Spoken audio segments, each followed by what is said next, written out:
Hello students, your board examinations are near. So here the tips for your board examination, especially for class 12th students. अभी तक आपके schools में syllabus cover हो गया होगा and pre boards भी हो गए होंगे. That means the ones who are studying since the beginning of the class 12 उन्होंने कोर्स कवर कर लिया होगा, सिलेबस कवर कर लिया होगा. तो उनको अब सीखना है टाइम मैनेजमेंट. उनके लिए सबसे ज्यादा इंपॉर्टेंट है टाइम मैनेजमेंट. तो सैंपल पेपर्स निकालिए, पुराने सैंपल पेपर्स नेट पर अवेलेबल हैं मार्किंग स्कीम्स के साथ. तो सबसे पहले तो देखिए कि मार्किंग स्कीम्स का मतलब है कि बोर्ड आपको किस तरह से मार्क्स देता है, किस तरह से आपको उन क्वेश्चंस के आंसर्स को अटेम्प्ट करना है, किस तरह से पॉइंट वाइज मार्किंग होती है. तो हर सब्जेक्ट की जो मार्किंग है उसका सिस्टम अलग होता है जो आपकी मार्किंग स्कीम से पता चलता है. देन डिफरेंट ईयर्स के सैंपल पेपर निकालिए. और आजकल बहुत सारे पब्लिकेशन हाउसेस निकालते हैं अपने बोर्ड पेपर्स. तो अपने टीचर से पूछिएगा कि किस पर्टिकुलर पब्लिकेशन के बोर्ड पेपर्स सबसे अच्छे हैं. देन टाइम सेट करके 3 आवर्स का टाइम सेट करके उस पेपर को कीजिए. इसमें सबसे ज्यादा इंपॉर्टेंट है कि 3 आवर्स को आप डिवाइड कीजिए मिनट्स में.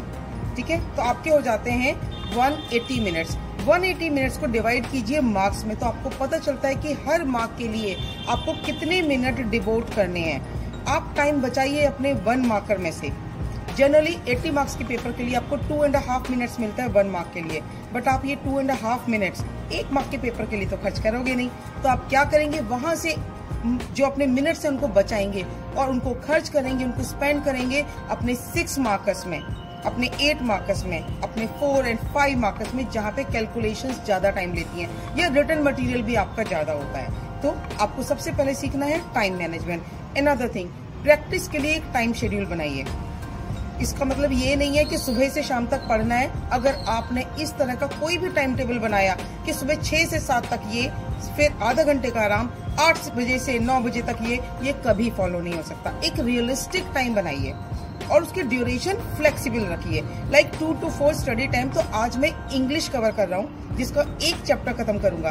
टारगेट सेट कीजिए, टाइम सेट मत कीजिए. टारगेट उसके लिए सबसे जरूरी है आपके पास कितने चैप्टर्स हैं आपको पता होने चाहिए. स्पेशली फॉर दोस्त जिन्होंने अब तक शुरू नहीं किया है, अब ये बात उनके लिए.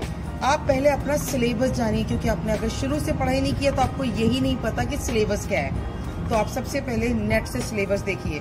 ठीक है, उसको अपने हाथ से लिखिए चैप्टर्स को, तब आपका दिमाग ये समझेगा कि एक्चुअली कोर्स कितना है, सिलेबस कितना है. देन आपके पास दिन कितने बचे हैं. फरवरी का 1 महीना बचा होता है या जनवरी का आधा महीना बचा हुआ है. आप उन डेज के हिसाब से अपने सिलेबस को डिवाइड कीजिए. आप एक चार्ट पेपर बनाइए या एक कैलेंडर लीजिए जिसमें बड़े बड़े बॉक्सेस हों और अपना पूरा सिलेबस को स्कैटर्ड कीजिए. और आपका सिलेबस कंप्लीट हो जाना चाहिए 15 फरवरी तक, क्योंकि उसके बाद आपके पास सैंपल पेपर का ही टाइम बचता है, जो आप एक दिन में 2 सैंपल पेपर करेंगे. 3 घंटे का मॉर्निंग में, 3 घंटे का इवनिंग में. बीच का टाइम क्या करेंगे और रात का टाइम क्या करेंगे, आप उसको एनालाइज करेंगे. आपने जो सैंपल पेपर किया है उसको मार्किंग स्कीम से मैच करेंगे, अपने नंबर निकालेंगे और जहां जहां जिस जिस चैप्टर के क्वेश्चंस आप नहीं कर पाए हैं उस चैप्टर को रिवाइज करेंगे.